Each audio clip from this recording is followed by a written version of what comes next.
Now that we have a new kind of operation that we can use, actually two new ones, we can include them in our compound propositions. So we have just increased the variety of compound propositions that we can have. And we can identify the truth values of these compound propositions, again, by using a truth table. Now here I've got to start on a truth table because here we have three variables, P, Q, and R. And so I've already got this truth table outlined with all the combinations of P, Q, and R. And notice that I just made a copy of this, and I'll use it whenever I have three variables. And I can even change the variable names if I want. You might find that a simple thing to do, is to go ahead and create this kind of truth tables that you know you're going to need to get started. So I'm going to insert a column to the right, and oops, that scrolled down and I didn't want it to.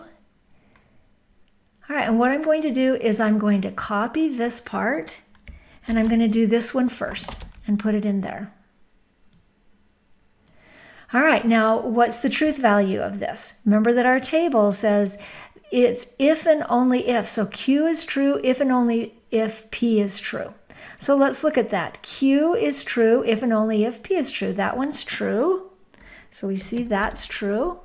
And again, same here. Q is true if and only if P is true.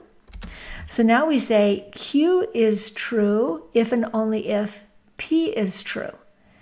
Oh, but if Q is true, then P is true. That's not true, because here we have Q is false and P is true. And so that can't be true. We can't have Q is true if P is true. It's not, right? So this is a false. And here we have Q is false when P is true again, so it's a false. Now here we have Q is true if and only if P is true. And that's not the case, because we have Q true and P false. So here's a false again.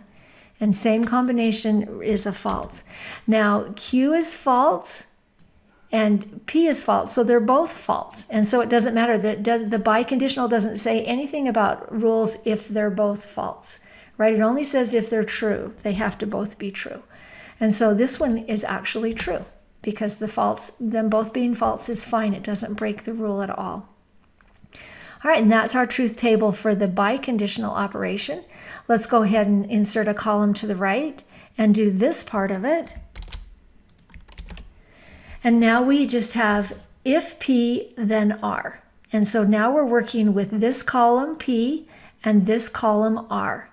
And when P is true, then R is true, right? If P is true, then R. And so in this case, P is true and R is true, so that's true.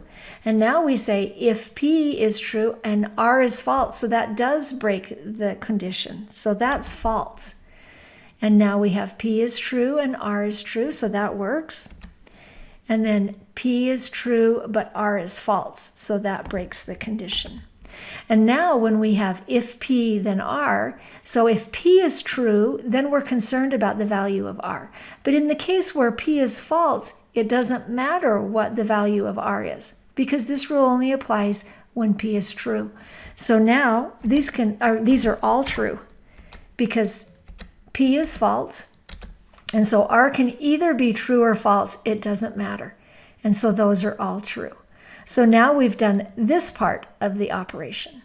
Now the last one is to combine these with the conjunction or the AND operation. So this is the entire thing. And I want to make that wider. All right, so now I need to work with this column, and we're going to AND it with this column. There you go. So true and true is true. Get my caps lock back on. True and false is false. False and true is false. False and false is false. False and true is getting a lot of falses. That happens when you're doing AND operations. True and true is true, and true is true.